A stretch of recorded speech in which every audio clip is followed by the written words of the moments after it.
Andrew Doak is joining us now with a pretty inspirational story about a local high school football Yeah, player. no doubt about it. 2 years ago, after a horrific accident in football, Garland Robertson of Riverside High School, he was told that he needed to find a new hobby, but he was determined to play sports again.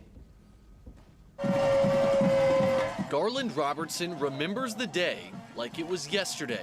We was in cover 2, and it was a man receiver. He was killing us all game, so I kind of knew he was going to get the ball, and I saw him get the outside release, and soon as I saw that, I just took off, and my head hit his thigh. At that moment, Robertson broke his C4 and C5 vertebrae in his neck and was mere centimeters away from never walking again.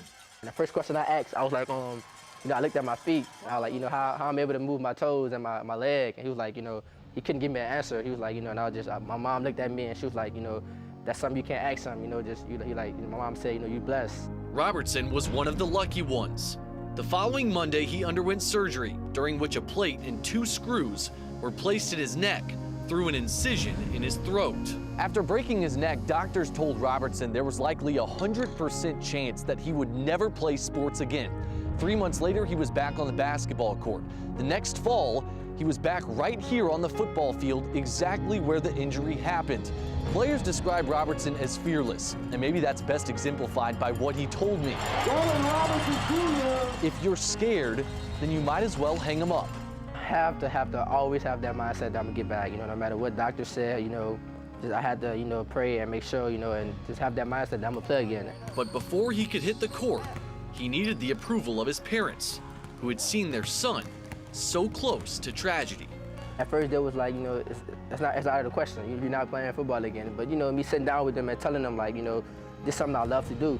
And so I thank them for, just being on my side the whole road. That same year, a week before basketball season ended, Robertson was cleared to play sports by his doctors, and he made his return. We told him we don't want you taking charges and we don't want you diving for balls. Well, he didn't listen. Came in, he got 8 rebounds the first game back against a really good team. I think he hit 4 threes. He was just special. He's the only player I know come back from breaking his neck to playing basketball the next year. Just a great competitor in himself, and he's nobody else I wouldn't rather play with. The following fall, in his return to the football field, Robertson continued to cleanse himself of his demons as he helped lead Riverside to their first LHSAA state championship in football in school history. We got it done, Coach Rick. We got it done, baby. And now in his senior year, that treacherous climb all seems like so long ago. But every once in a while, he gets a reminder. And every night he plays, it's with the same fire.